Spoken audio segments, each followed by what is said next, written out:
ഈശ്വമിശിഹായ്ക്കും സ്തുതിയായിരിക്കട്ടെ. അപ്പൊ ഞാൻ എല്ലാ ദിവസത്തെ പോലെയും തുടങ്ങട്ടെ. എന്നെ എല്ലാവർക്കും അറിയാം, പക്ഷെ എന്നെ എല്ലാവർക്കും ശരിക്കും അറിയില്ല. കുട്ടികൾ എപ്പോഴും എന്നോട് ചോദിക്കാറുണ്ട്, അങ്കിളെ എന്തിനാ ഈ സെന്റൻസ് എപ്പോഴും ഇങ്ങനെ പറയണേ? അപ്പൊ ഞാൻ അവരോട് പറയും, എടാ മോനെ, നിങ്ങൾ കാണുന്ന ഏവിസ് ഒന്നും അല്ല, നിങ്ങൾ ശരിക്കുള്ള ഏവിസിനെ കാണാൻ പോകുന്നേ ഉള്ളൂ. നിങ്ങൾ എല്ലാവരും എന്നെ അറിയുന്നു, പക്ഷെ ഞാൻ ആഗ്രഹിച്ചത് അത്രയും നിങ്ങളോട് ഞാൻ പറഞ്ഞിട്ടുള്ളൂ. അതിൽ കൂടുതൽ ഞാൻ നിങ്ങളോട് ഷെയർ ചെയ്തിട്ടില്ല. നമുക്ക് ഒരു നിമിഷം നമ്മളെ കണ്ണുകൾ അടച്ച് ദൈവത്തിനോട് നന്ദി പറയാം. നമുക്ക് നല്ലൊരു ജീവിതം ദൈവം തന്നു, നല്ലൊരു മാതാപിതാക്കളെ നമുക്ക് തന്നു. നമ്മുടെ ഒരു ജനനം നല്ലൊരു മാതാപിതാക്കൾ അല്ലെങ്കിൽ നല്ലൊരു കുടുംബത്തിൽ നമുക്ക് നൽകി. നമ്മള് ഒത്തിരി കഴിവുകൾ നമുക്കുണ്ട്, പക്ഷെ ആ കഴിവുകളൊന്നും നമുക്ക് അറിയത്തില്ല. നമുക്ക് ഒരു നിമിഷം ഗാസയിൽ അനാഥരായി പോയി കഴിഞ്ഞാൽ കുഞ്ഞുങ്ങളെ ഓർത്ത് നമുക്ക് വേണ്ടി പ്രാർത്ഥിക്കാം. പലവിധത്ത് രോഗങ്ങളാൽ വിഷമിക്കുന്നവർക്ക് വേണ്ടിയും നമുക്ക് ഒരു നിമിഷം പ്രാർത്ഥിക്കാം.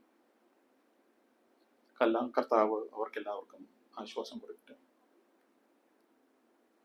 കഴിഞ്ഞ ദിവസം എൻ്റെ പേര് വിളിച്ചു പറഞ്ഞപ്പോൾ കുട്ടികൾ ഒത്തിരി ആഗ്രഹിച്ചു, ഇന്ന് എബി സാറിന്റെ സ്പീച്ച് ആയിരിക്കുമല്ലോ. മുതിർന്നവർ ഒത്തിരി ആകുലപ്പെട്ടു, ഇന്ന് എന്തായിരിക്കും സാറ് പറയാൻ പോണേ എന്നുള്ളോർത്ത്. ഞാനും ഒന്ന് പേടിച്ചു പോയി, കാരണം ഞാനും പ്രിപ്പയർഡ് അല്ലായിരുന്നു. അതിന്റെ കാരണം ഞാൻ ഫുൾ ഡ്രസ്സിലല്ലായിരുന്നു. ഇന്ന് സ്പീച്ച് പറയാൻ ഞാൻ ഫുൾ ഡ്രസ്സിലാണ് വന്നിരിക്കുന്നത്. ഇന്ന് നമ്മുടെ ടോക്ക് ഒരു പുതിയ കഥയിലൂടെ തുടങ്ങാം. 2 മാസം മുമ്പ് ഒരു ലേഡി ടീച്ചർ എൻ്റെ കാറിൽ കയറാൻ ഇടയായി. എൻ്റെ കാറിൽ ഒരു റൂളുണ്ട്, കാറിൽ കയറി കഴിഞ്ഞാൽ കോളേജിനെ കുറിച്ചോ സാലറിയെ കുറിച്ചോ വേറൊരു ടീച്ചേഴ്സിനെ കുറിച്ചോ സംസാരിക്കാൻ പാടില്ല. ആ കാറിൽ കുറച്ച് പേപ്പർ കിടക്കുന്നത് കണ്ടപ്പോൾ ആ ടീച്ചർ എന്നോട് ചോദിച്ചു, എന്താണ് ഈ പേപ്പറിൽ? അപ്പൊ ഞാൻ പറഞ്ഞു, ആ പേപ്പറിൽ എനിക്ക് പ്രെയർ ഗ്രൂപ്പിൽ പറയാനുള്ള സ്പീച്ചാണ്. അപ്പോൾ ആ ടീച്ചർ വലിയൊരു ചിരിയാണ് ചിരിച്ചത്. അപ്പോൾ ഞാൻ ചോദിച്ചു, എന്തുകൊണ്ടാണ് ഇങ്ങനെ ചിരിച്ചതെന്ന് ചോദിച്ചപ്പോൾ ടീച്ചർ പറഞ്ഞു, ഭൂലോക ഉടായ്പായ നിങ്ങളാണോ പിള്ളേരെ പഠിപ്പിക്കാൻ പോകുന്നത്? അപ്പോൾ ഞാൻ പറഞ്ഞു, ഭൂലോക ഉടായ്പായത് കൊണ്ടല്ലേ നല്ലതും ചീത്തയും പിള്ളേർക്ക് എനിക്ക് പറഞ്ഞു കൊടുക്കാൻ പറ്റുള്ളൂ എന്ന്. നമ്മൾ സ്കൂളിൽ പഠിക്കുമ്പോൾ ആദ്യം നമ്മൾ പഠിക്കും, പിന്നെ എക്സാം, പിന്നെ ആ കിട്ടിയ മാർക്കിൽ നിന്ന് കൂടുതൽ പഠിക്കാൻ വേണ്ടി നമ്മൾ നന്നായിട്ട് പഠിക്കും, വീണ്ടും എക്സാം എഴുതും, കൂടുതൽ മാർക്ക് മേടിച്ച് നമ്മൾ മുന്നോട്ട് പോകും. പക്ഷെ ജീവിതത്തിൽ ആദ്യം നിങ്ങൾക്ക് എക്സാം വരും. അത് കഴിഞ്ഞിട്ട് ആ എക്സാമിൽ നിന്ന് കിട്ടിയ പാഠം വെച്ചിട്ടാണ് നിങ്ങൾ ജീവിതത്തിലെ പുതിയ പ്രിൻസിപ്പിൾസ് ഉണ്ടാക്കി മുന്നോട്ട് പോകുന്നത്. ഇച്ചിരി ലളിതമാക്കി പറഞ്ഞു തരാം. ജീവിതത്തിൽ ആദ്യം പരീക്ഷണങ്ങൾ ഉണ്ടാവും. ആ പരീക്ഷണങ്ങളിൽ നിന്ന് നിങ്ങൾക്ക് എന്തെങ്കിലും ഗുണപാഠങ്ങൾ കിട്ടുമ്പോൾ ആ ഗുണപാഠങ്ങൾ നിങ്ങൾ ജീവിതത്തിൽ അപ്ലൈ ചെയ്ത് നിങ്ങൾ ജീവിതത്തിൽ പുതിയ പുതിയ പ്രിൻസിപ്പിൾസ് അല്ലെങ്കിൽ തീരുമാനങ്ങൾ ഉണ്ടാക്കി മുന്നോട്ട് പോകും. എനിക്ക് ഏറ്റവും ഇഷ്ടമുള്ള 2 വ്യക്തികളുണ്ട്. ഒന്നാമത്തെ ആള് സൗത്ത് ആഫ്രിക്കൻ ക്രിക്കറ്റ് പ്ലെയർ ഹാൻസി ക്രോണിയ എന്ന് പറയും. പിള്ളേർക്കറിയില്ല, പക്ഷെ മുതിർന്നവർക്കറിയാം. അദ്ദേഹം ആദ്യമായിട്ട് പോലീസ് പിടിക്കപ്പെടുന്നത് മാച്ച് ഫിക്സിംഗ് കേസിലാണ്. അദ്ദേഹം ആദ്യമായി അത് കേട്ടപ്പോൾ അദ്ദേഹത്തെ പിടിച്ചപ്പോൾ അദ്ദേഹം മാച്ച് ഫിക്സിംഗ് നിരാകരിച്ചു. എനിക്ക് അതിനകത്ത് യാതൊരു പാട്ടുമില്ല എന്ന് പറഞ്ഞു. പക്ഷെ 2 ദിവസത്തിന് ശേഷം അദ്ദേഹം പറഞ്ഞു, ഒരു പ്രസ് മീറ്റിംഗിൽ വിളിച്ചിട്ട് പറഞ്ഞു, ഞാൻ അതിനകത്ത് പാട്ടാണ്. നമുക്കറിയാവുന്ന ജഡേജ, അസുദ്ദീൻ എല്ലാവരും ഇതിനകത്ത് പാട്ടാണ്, അതുകൊണ്ടാണ് അവരൊക്കെ ഇപ്പോൾ വീട്ടിലിരിക്കുന്നത്. അദ്ദേഹം പ്രസ് മീറ്റിൽ വെച്ച് പറഞ്ഞ ഒരു കാര്യമുണ്ട്, ഞാൻ ഇന്ന് സത്യം പറയുന്നു, കാരണം ഞാനൊരു ക്രിസ്ത്യാനിയാണ് എന്ന്. എൻ്റെ വിശ്വാസം എന്നെ കള്ളം പറയാൻ അനുവദിക്കുന്നില്ല എന്ന്. നമ്മളെല്ലാവരും മനുഷ്യന്മാരാണ്, പല കാരണങ്ങളാൽ നമ്മളൊക്കെ തെറ്റ് ചെയ്യാറുണ്ട്. പക്ഷേ നമ്മൾ ഈശോയിൽ വിശ്വാസമുള്ളവരാണ്. ആ തെറ്റുകളെല്ലാം നമ്മൾ ഏറ്റുപറഞ്ഞ് വിശ്വാസത്തിൽ ഉറച്ചു നിൽക്കണം.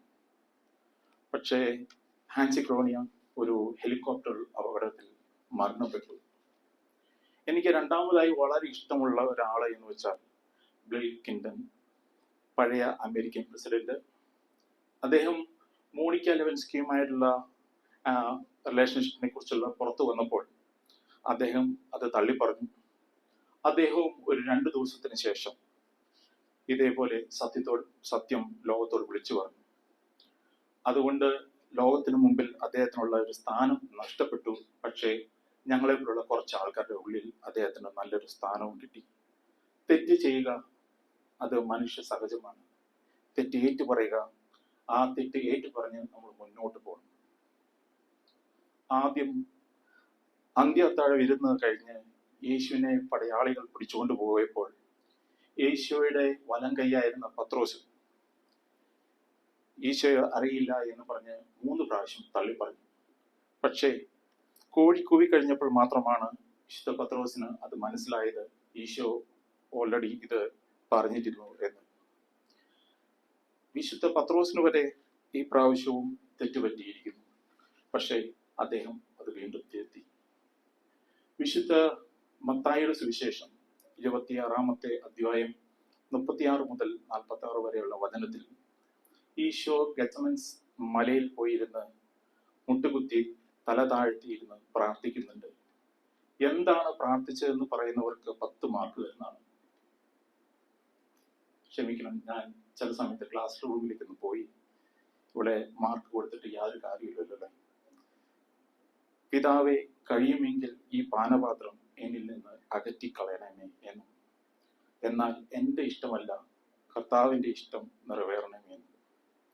ഈശോയ്ക്ക് അറിയാമായിരുന്നു വരാനിരിക്കുന്ന ആ കുരിശുമരണം. എന്തുകൊണ്ട് കുരിശുമരണം ഇത്ര മറ്റുള്ളവരുടെ കുരിശുമരണത്തിൽ നിന്ന് വിഭിന്നമായിരിക്കുന്നു എന്ന് വെച്ചാൽ, മറ്റുള്ളവർ ക്രൂരകൃത്യങ്ങൾ ഒത്തിരി ചെയ്തിട്ടാണ് അവരെ കുരിശുമരണത്തിന് വിധിക്കപ്പെട്ടത്. പക്ഷേ ഈശോ കുറ്റങ്ങളൊന്നും ചെയ്യാതെയാണ് കുരിശുമരണത്തിന് വിധിക്കപ്പെട്ടത്. ഈശോ എന്തിനു വേണ്ടിയാണ് കുരിശിൽ വിധിക്കപ്പെട്ടത്? നമ്മുടെ പാപങ്ങൾക്ക് വേണ്ടി, പാപങ്ങളുടെ പരിഹാരങ്ങൾക്ക് വേണ്ടി. ഈശോ എന്തുകൊണ്ടായിരിക്കാം അങ്ങനെ പ്രാർത്ഥിച്ചത്? കാരണം കുരിശുമരണം എന്ന് പറഞ്ഞാൽ അതൊരു കഠിനമായ വേദനയാണ്. 6 മണിക്കൂർ കുരിശിൽ കിടന്നാട്ടാണ് ഒരാൾ മരിക്കേണ്ടത്. ഈശോയും ഒരു മനുഷ്യനായിരുന്നു. ആ മനുഷ്യ സഹജമായ വേദന അകന്നു പോകാൻ വേണ്ടിയാണ് ഈശോ ദൈവത്തിനോട് പ്രാർത്ഥിച്ചത്. ഇതുപോലെ കുരിശിൽ നോക്കി മുന്നിൽ ഞാനും കരഞ്ഞുകൊണ്ട് പ്രാർത്ഥിച്ചിട്ടുണ്ട്. 2001 ഡിഗ്രി കഴിഞ്ഞ് BEdന് അഡ്മിഷൻ കിട്ടാതിരുന്നപ്പോഴും എൻ്റെ സെക്കൻഡ് ഗേൾഫ്രണ്ടിനെ എനിക്ക് നഷ്ടപ്പെട്ടപ്പോൾ, ഡിഗ്രിക്ക് 55% കിട്ടാതിരുന്നപ്പോൾ ഞാനും പ്രാർത്ഥിച്ചു, എൻ്റെ ഇഷ്ടമല്ല അവിടുത്തെ ഇഷ്ടവും നിറവേറണമേ എന്ന്. കർത്താവ് ആ പ്രാർത്ഥന കേട്ടു. നമ്മുടെ ജീവിതത്തിൽ പ്രയാസങ്ങൾ വരുമ്പോൾ നമ്മൾ ദൈവത്തിൽ ആശ്രയിക്കും. ഞാനും ദൈവത്തിൽ ആശ്രയിച്ചു. 2001 ഡിഗ്രി കഴിഞ്ഞ് എക്സാം കഴിഞ്ഞിരിക്കുന്ന സമയത്ത് ഞാനും മുരുങ്ങൂര് ധ്യാനത്തിന് പോയി. അവിടെ വെച്ച് ധ്യാനത്തിനിടയ്ക്ക് നമുക്ക് കൗൺസിലിങ്ങിന് പോകാം. അങ്ങനെ കൗൺസിലിങ്ങിന് പോയി ഞാൻ ഒരു കൗൺസിലറെ കണ്ടു. അദ്ദേഹത്തോട് ഞാൻ പറഞ്ഞു, എനിക്ക് 3 ചോദ്യങ്ങളുണ്ട്, ആ 3 ചോദ്യങ്ങൾക്കുള്ള സൊല്യൂഷൻ തരണം എന്ന്. അപ്പോൾ കൗൺസിലർ പറഞ്ഞു, ചോദിച്ചോളൂ എന്ന്. ഞാൻ പറഞ്ഞു, എൻ്റെ സമ്മർ വെക്കേഷൻ ആയതുകൊണ്ട് എൻ്റെ സെക്കൻഡ് ഗേൾഫ്രണ്ടിനോട് ഒന്നും സംസാരിക്കാൻ പറ്റിയില്ല. അതുകൊണ്ട് ഞാനൊരു കത്ത് എഴുതി. അത് ലവ് ലെറ്റർ എന്നും വിളിക്കരുത്, അതിനകത്ത് ഞാൻ നേരിടുന്ന പ്രശ്നങ്ങൾ മാത്രമായിരുന്നു. ഒരു ഫ്രണ്ടിനോട് പറയുന്ന രീതിയിൽ ഉള്ള കാര്യങ്ങൾ അതിനകത്ത് എഴുതിയിരുന്നു. ഇപ്പൊ എന്നോട് ചോദിച്ചാൽ ഒരു വരി പോലും എനിക്ക് ഓർമ്മയില്ല. പക്ഷെ ഈ കത്ത് അവളുടെ അമ്മയുടെ കയ്യിൽ കിട്ടി. ആ അമ്മ അത് കത്ത് വായിക്കുകയും അവളെ ഒരു കുറ്റവാളികളെ പോലെ ചോദ്യം ചെയ്യുകയുണ്ടായി. ഈ തെറ്റ് ശരിയാക്കാൻ വേണ്ടി ഞാൻ എന്ത് ചെയ്യണം എന്നായിരുന്നു എൻ്റെ ആദ്യത്തെ ചോദ്യം. എൻ്റെ അന്നത്തെ കാലത്തൊക്കെ നമ്മൾ ഹാർട്ട് പറയുന്നു, നമ്മൾ ചെയ്യുന്നു.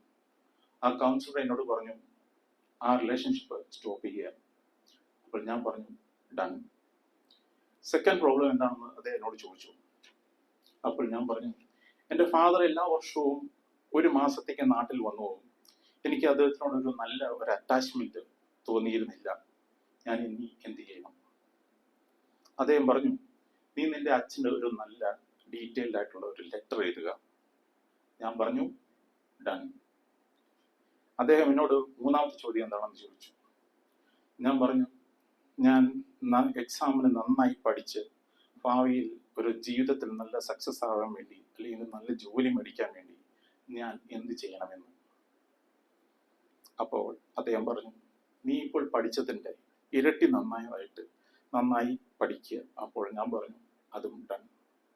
അവസാനം എനിക്ക് 3 ഉപദേശവും തന്ന ആ കൗൺസിലറുടെ കയ്യിൽ ഒരു ഉമ്മ കൊടുത്തിട്ടാണ് ഞങ്ങളൊന്ന് പിരിഞ്ഞത്. ഞാൻ ജീവിതത്തിൽ ഇതുവരെ സന്തോഷത്തോടെ ഒരു സ്ഥലത്ത് നിന്ന് ഇറങ്ങി വരുന്ന ആൾക്കാരെ കണ്ടിട്ടുണ്ടെങ്കിൽ അത് ധ്യാനം കഴിഞ്ഞിട്ട് ഇറങ്ങി വരുന്ന ആൾക്കാരെയാണ്. അവരുടെ മുഖത്ത് നോക്കിയാൽ നല്ലൊരു സന്തോഷം കാണാം. അവരുടെ പകുതി പ്രശ്നങ്ങൾക്കെല്ലാം സൊല്യൂഷൻ കണ്ട കണക്കാണ് അവരുടെ ആ ഇറങ്ങി വരൽ. ഞാൻ വളരെ സന്തോഷത്തോടുകൂടി വീട്ടിൽ തിരിച്ചെത്തി. എൻ്റെ ഗേൾഫ്രണ്ടിനോട് ബന്ധപ്പെട്ട എല്ലാ സാധനങ്ങളും എടുത്ത് കത്തിച്ചു കളഞ്ഞു. രണ്ടാമത് എൻ്റെ ഫാദറിന് ഞാനൊരു ഡീറ്റെയിൽ ആയിട്ടുള്ള 20 പേജിൻ്റെ കത്ത് എഴുതി. റിസൾട്ട് വന്നു 52%. ഞാനൊരു 55% പ്രതീക്ഷിച്ചിരുന്നു. പക്ഷേ അന്നത്തെ കാലത്ത് 60% എന്നൊക്കെ പറഞ്ഞാൽ റാങ്കാണ്. ഡിഗ്രി പാസ്സാവുന്ന അതിൻ്റെ ഭാഗമായിട്ട് എനിക്ക് എൻ്റെ ഫാദർ ഒരു 2 പവൻ്റെ ബ്രേസ്ലെറ്റ് തന്നിരുന്നു. അതിലെ രസം എന്താണെന്ന് വെച്ചാൽ സാധാരണ റിസൾട്ട് വന്നിട്ടാണ് ആൾക്കാർ പ്രൈസ് കൊടുക്കാറില്ല. ഇതെനിക്ക് റിസൾട്ട് വന്നതിന് മുമ്പ് തന്നെ പ്രൈസ് തന്നു. എന്നിട്ട് എന്നോട് പറഞ്ഞു നീ ഒരു 50% മാർക്ക് മേടിക്കുക, എന്നിട്ട് ബാംഗ്ലൂരിൽ BEd അഡ്മിഷന് പോകുക എന്ന്. ഞാൻ അങ്ങനെ BEd വേണ്ടി ബാംഗ്ലൂരിൽ അഡ്മിഷന് പോയി. എൻ്റെ സന്തോഷം ദുഃഖത്തിലേക്ക് മാറാൻ ഒത്തിരി സമയമൊന്നും വേണ്ടി വന്നില്ല. കാരണം എൻ്റെ ടോട്ടൽ മാർക്സിൽ നിന്ന് ഇന്റേണൽ മാർക്ക് കുറച്ചപ്പോൾ 48% ഉണ്ടായിരുന്നു. അങ്ങനെ എല്ലാവരും പ്രതീക്ഷിക്കുന്ന പോലെയുള്ള ഒരു ബാംഗ്ലൂർ ലൈഫ് എൻ്റെ ജീവിതത്തിൽ നിന്ന് പോയി. ഇപ്പോൾ ഞാൻ ചിന്തിക്കുന്നു ബാംഗ്ലൂർ ലൈഫ് കിട്ടാത്തത് നന്നായി എന്ന്. സിറ്റി ലൈഫ് നിങ്ങൾക്ക് ഒത്തിരി ഫെസിലിറ്റീസ് തരും, പക്ഷെ അതോടൊപ്പം നിങ്ങളിൽ ഉള്ള കുറച്ച് ഗുണങ്ങൾ ആ സിറ്റി ലൈഫ് എടുക്കും. പക്ഷേ ഗ്രാമത്തിലുള്ള ലൈഫ് നിങ്ങൾ ഇത്രയും ഫെസിലിറ്റീസ് തരില്ല, പക്ഷേ നിങ്ങളിൽ ഉള്ള ഒത്തിരി ഗുണങ്ങൾ അത് കൂട്ടും. ഞാൻ ദൈവത്തോട് ചോദിച്ചു, ഞാൻ എന്ത് തെറ്റാണ് ചെയ്തത്? എന്തുകൊണ്ടാണ് ജീവിതത്തിൽ ഒത്തിരി ആഗ്രഹിച്ചിട്ട് പഠിച്ചിട്ട് എന്തുകൊണ്ട് എൻ്റെ ജീവിതത്തിൽ ഇങ്ങനെ സംഭവിച്ചു? ഞാൻ അറിഞ്ഞുകൊണ്ട് ഒരാളെയും ഇതുവരെ ഉപദ്രവിച്ചിട്ടില്ല, വാക്കാലും പ്രവൃത്തിയാലും. എന്തുകൊണ്ട് എൻ്റെ ജീവിതത്തിൽ ഇങ്ങനെ സംഭവിച്ചു? ഞാൻ അന്നൊരു കാര്യം മനസ്സിലായി. ജീവിതത്തിൽ നമ്മൾ എത്രമാത്രം ആഗ്രഹിച്ചാലും ചിലത് ലഭിക്കില്ല. നമ്മൾ മണൽ അത് ചുരുട്ടി പിടിച്ച് ഇരുന്ന് കഴിഞ്ഞാൽ ആ വിരലിന്റെ വിടവിലൂടെ ആ മണൽ മൊത്തം പുറത്തു പോകും. എന്നാൽ ആ മണലിനെ നമ്മൾ കോരി ഇങ്ങനെ എടുത്തു കഴിഞ്ഞാൽ ആ മണൽ അവിടെ നിൽക്കും. ഇതാണ് ജീവിതം. അന്ന് തൊട്ട് എൻ്റെ ജീവിതം മാറി മറിഞ്ഞു. 1 വർഷം ഞാൻ വീട്ടിലിരുന്നു. ഒരു ദിവസം പോലും ഞാൻ കരയാതെ ഉറങ്ങിയിട്ടില്ല. ഞാൻ ഡിപ്രഷനിലേക്ക് പോയി. ഞാൻ ചോദിച്ചു എന്തുകൊണ്ട് എൻ്റെ ജീവിതത്തിൽ ഇങ്ങനെയൊക്കെ നടന്നു? വളരെ പെട്ടെന്ന് തന്നെ എനിക്ക് മനസ്സിലായി, ജീവിതം ഇങ്ങനെയാണ്. നമ്മൾ ഒന്ന് ആഗ്രഹിക്കും, ദൈവം വേറൊന്ന് തീരുമാനിക്കും. നമ്മൾ ജീവിതത്തിൽ മനസ്സിലാക്കേണ്ട ഒരു കാര്യം, സ്വർണം അതിൻ്റെ ഖനിയിൽ ഇരിക്കുമ്പോൾ അതിനൊരു വിലയുമില്ല. ആ സ്വർണം വേർതിരിക്കാൻ വേണ്ടി നന്നായി ചൂടാക്കണം. അപ്പോൾ അതിൽ നിന്ന് സ്വർണവും മാലിന്യങ്ങളും വേർതിരിക്കും. നമുക്ക് പ്യുവർ സ്വർണം കിട്ടും. ആ പ്യുവർ സ്വർണത്തിന് നല്ല വിലയുമായിരിക്കും. ജീവിതത്തിൽ നമ്മളെ തന്നെ നമുക്ക് തിരിച്ചറിയാൻ, നമ്മളെ ജീവിതത്തിന്റെ ചൂളയിലേക്ക് എടുത്തെറിയാം. അപ്പോൾ ആ ചൂളയിൽ കിടന്ന് ഉരുകി നമ്മളിലെ നല്ല ഗുണങ്ങൾ പുറത്തു വരും. അന്ന് തൊട്ട് ജീവിതം പുതിയൊരു തലങ്ങളിലേക്ക് മാറി മറിയുകയും ചെയ്യും. അങ്ങനെ ഞാൻ 6 മാസം ആരോടും മിണ്ടാതെ വീട്ടിലെ ചെറിയ ജോലികളൊക്കെ ചെയ്ത് നിന്നു. സെക്കൻഡ് ഗേൾഫ്രണ്ടിനെ ഞാൻ മീറ്റ് ചെയ്യാനോ കോണ്ടാക്ട് ചെയ്യാനോ പോയില്ല. കാരണം ഞാൻ ചിന്തിച്ചു എൻ്റെ ജീവിതത്തിൽ എന്തെങ്കിലും ആകുമോ എന്ന് എനിക്കറിയില്ല. അപ്പോൾ അവൾക്ക് നല്ലൊരു ഭാവിയുണ്ട്, അതുകൊണ്ട് ഇനി അവളുടെ ജീവിതത്തിലേക്ക് പോകുന്നില്ല എന്ന് തീരുമാനിച്ചു. പലരും എന്നോട് ചോദിച്ചു, നീ എന്തുകൊണ്ടാണ് വീട്ടിലിരിക്കുന്നത്, പുറത്തു പോകാത്ത എന്തുകൊണ്ട്, വൈകിട്ട് ഫ്രണ്ട്സിന്റെ ഒപ്പം പുറത്തു പോകാത്ത എന്തുകൊണ്ടാണ്? ഞാനിത് ചിന്തിച്ചു. വൈകിട്ട് ഫ്രണ്ട്സിൻ്റെ അടുത്ത് പോയി കഴിഞ്ഞാൽ അവർ കുറച്ച് മസാല പറയും. പിന്നെ അതിനുശേഷം ഞാൻ വീട്ടിലേക്ക് പോന്നു കഴിയുമ്പോൾ എന്നെക്കുറിച്ച് ചീത്തയും പറയും. അതുകൊണ്ട് എനിക്കത് കേൾക്കുന്നത് ഇഷ്ടമല്ലായിരുന്നു. 6 മാസം കഴിഞ്ഞ് ഞാൻ ഒരു തീരുമാനമെടുത്തു. ഞാൻ തോറ്റെങ്കിലും ഇനി തോൽക്കാൻ പോകുന്നില്ല എന്ന്. ഞാൻ തന്നെ ഒരു മന്ത്രം ഉണ്ടാക്കി ജീവിതത്തിൽ. Failure is not a failure till you accept failure as your failure എന്ന്. ജീവിതത്തിൽ തോൽവികളൊന്നും തോൽവികളെ അല്ല, ആ തോൽവികളൊന്നും നിന്റെ തോൽവികളായി നീ അംഗീകരിക്കുന്നിടത്തോളം കാലം. ജീവിതത്തിൽ പുതിയൊരു മനുഷ്യനാകാൻ വേണ്ടി ഞാൻ എൻ്റെ മനസ്സ് ഫോർമാറ്റ് ചെയ്തു. അതുവരെ ഉണ്ടായിരുന്ന എല്ലാ ഫ്രണ്ട്സിനെയും ഞാൻ ഉപേക്ഷിച്ചു. ക്ലാസ്മേറ്റ്സ് ഒക്കെ പുതിയ പുതിയ കോഴ്സുകൾ പഠിക്കാൻ പോയി. അപ്പോൾ ഞാൻ മനസ്സിലാക്കി, ജീവിതത്തിൽ ആൾക്കാർ അത് they are for some reasons, some seasons, but some are for lifetime. ഇനി ഞാൻ തീരുമാനിച്ചു, ഇനി എൻ്റെ തെറ്റുകൾ ഒക്കെ ഞാൻ തിരുത്തും, എൻ്റെ പേടികൾ ഒക്കെ ഞാൻ മാറ്റും, എനിക്ക് ഇല്ലാത്ത കഴിവുകളൊക്കെ ഞാൻ ഉണ്ടാക്കും എന്ന്. ഞാൻ ഒന്നുകൂടി പറയാം, ഞാൻ തീരുമാനിച്ചത് എൻ്റെ തെറ്റുകളൊക്കെ ഞാൻ തിരുത്തും, എൻ്റെ പേടികൾ ഒക്കെ ഞാൻ മാറ്റും, എനിക്ക് ഇല്ലാത്ത കഴിവുകളൊക്കെ ഞാൻ ഉണ്ടാക്കിയെടുക്കും. ഓർത്തു വെച്ചോളൂ, അടുത്ത ആഴ്ച ഇതിനെക്കുറിച്ചാണ് ഞാൻ സംസാരിക്കാൻ പോകുന്നത്. ഷാറൂഖ് ഖാൻ എല്ലാവരും അറിയാവുന്ന ഒരാളാണ്. അദ്ദേഹം പറഞ്ഞ ഒരു സെന്റൻസ് ഉണ്ട്, സച്ചാ പ്യാർ ബലിദാൻ മേ ഹൈ എന്ന്. The real love lies in sacrifice എന്ന്. എല്ലാ ശരിക്കുമുള്ള സ്നേഹം എന്ന് പറയുന്നത് അത് ത്യാഗത്തിലാണ് എന്ന്. ഹിന്ദിയൊക്കെ കുറച്ച് പഠിച്ചു വെച്ചോളൂ, കാരണം വയസ്സാം കാലത്ത് നിങ്ങളെ നോക്കാൻ പോകുന്നത് ബംഗാളിയാണ്. എൻ്റെ തകർച്ചയിൽ, എൻ്റെ ഹാർഡ് ടൈമിൽ ആരൊക്കെ എൻ്റെ കൂടെയുണ്ടെന്ന് ഞാൻ തിരിഞ്ഞു നോക്കി. ആരെയും ഞാൻ കണ്ടില്ല, എക്സെപ്റ്റ് എൻ്റെ പേരൻസ്. അവർ എന്നെ കുറ്റപ്പെടുത്തിയില്ല, എൻ്റെ കൂടെ നിന്നു. അന്ന് ഞാൻ തീരുമാനിച്ചു, ഇനിയുള്ള ജീവിതം ഇവർക്ക് വേണ്ടിയാണ്, ഇവരുടെ ഇഷ്ടത്തിന് വേണ്ടിയാണ്, ഇവരുടെ ആഗ്രഹങ്ങൾക്ക് വേണ്ടിയാണ്, ഇവരുടെ ആഗ്രഹങ്ങളുടെ പൂർത്തീകരണത്തിന് വേണ്ടിയാണ്. ഞാൻ പലപ്പോഴും കണ്ടിട്ടുണ്ട്, മാതാപിതാക്കൾക്കാർ കൂടുതൽ പഠിച്ചു കഴിയുമ്പോൾ പിന്നീട് ആ മക്കൾ പറഞ്ഞിട്ടായിരിക്കും മാതാപിതാക്കൾ ജീവിക്കുക. തെറ്റാണ്. മാതാപിതാക്കൾ അത് നിങ്ങളുടെ കുടുംബത്തിന്റെ ലീഡേഴ്സാണ്. അവരാണ് ആ കുടുംബം നയിക്കേണ്ടത്. ഞാൻ ഡീറ്റെയിലായ കത്തിന് വലിയ ഡീറ്റെയിലായ ഒരു കത്താണ് എൻ്റെ ഫാദറിൻ്റെ അടുത്തുനിന്ന് വന്നത്. അന്നു മുതൽ ഞങ്ങൾ തമ്മിലുള്ള അകലം കുറഞ്ഞു. ഞാൻ ഒരു ബുക്ക് വായിച്ചപ്പോൾ അറിഞ്ഞ ഒരു കാര്യം, നിങ്ങൾക്ക് എന്തെങ്കിലും ഒരു പ്രോബ്ലം ഉണ്ടെങ്കിൽ അത് ഡീറ്റെയിൽഡായി ഒരു ഡയറിയിൽ നിങ്ങൾ ക്ലിയർ ആയിട്ട് എഴുതി കഴിഞ്ഞാൽ നിങ്ങളുടെ ആ പ്രശ്നം പൂർണ്ണമായും തീരും എന്ന്. ഞാൻ എൻ്റെ ഫാദറിൽ എൻ്റെ ബെസ്റ്റ് ഫ്രണ്ടിനെ കണ്ടു. അന്ന് തൊട്ട് ജീവിതത്തിൽ ഏത് കാര്യവും ഒരു സപ്പോർട്ടായിട്ട് ഞാൻ എൻ്റെ ഫാദറിൻ്റെ കൂടെ നിന്നു. അദ്ദേഹത്തിന് ഒരു ശീലമുണ്ടായിരുന്നു, അവധിക്ക് വരുമ്പോൾ എല്ലാ ബന്ധുമിത്രാദികളുടെ വീട്ടിലൊക്കെ പോവുക. അതും വെറുതെ പോവില്ല, കേക്കുമായിട്ടാണ് പോയിക്കൊണ്ടിരുന്നത്. അമ്മ പറയും, എന്തിനാണ് വെറുതെ ചുമ്മാ സമയം കളഞ്ഞ് ഓരോരുത്തരുടെ വീട്ടിലൊക്കെ പോകുന്നതെന്ന്. കീപ്പ് ഇൻ ടച്ച് എന്നുള്ളതിൻ്റെ ഒരു ബലം മനസ്സിലായത് എൻ്റെ പെങ്ങളുടെ കല്യാണത്തിനാണ്. ആ പെങ്ങളുടെ കല്യാണത്തിന് ഒരേ ഒരു ഫോൺ കോളാണ് എല്ലാ വീട്ടിലേക്കും വിളിച്ചത്. ആ ഒരേ ഒരു ഫോൺ കോളിൽ എല്ലാവരും കുടുംബസമേതം കല്യാണത്തിന് വന്നു. ഞാൻ ഏത് തരത്തിലുള്ള ബിസിനസ് നടത്തിയാലും എൻ്റെ ബിസിനസ് എല്ലാം മാനേജ് ചെയ്യുന്നത് എൻ്റെ ഫാദറാണ്. ഞാൻ ആശാൻ എന്ന് വിളിക്കുന്ന എൻ്റെ കസിൻ ബ്രദർ, എന്നെ കുരുത്തക്കേടുകളെല്ലാം പഠിപ്പിക്കുന്ന ഈ ബ്രദർ എപ്പോഴും എന്നെ ചീത്ത വിളിക്കും, കളിയാക്കും. നീ എപ്പോൾ നോക്കിയാലും എൻ്റെ പേരൻസ് കൊണ്ട് കൂടെയാണല്ലോ നടക്കുന്നത് എന്ന് പറഞ്ഞു. എൻ്റെ ടഫ് ടൈമിൽ എൻ്റെ പേരൻസ് ആണ് എൻ്റെ കൂടെ നിന്നത്. നിങ്ങൾക്കറിയാവോ ഈ ശത്രു ആരാണ്?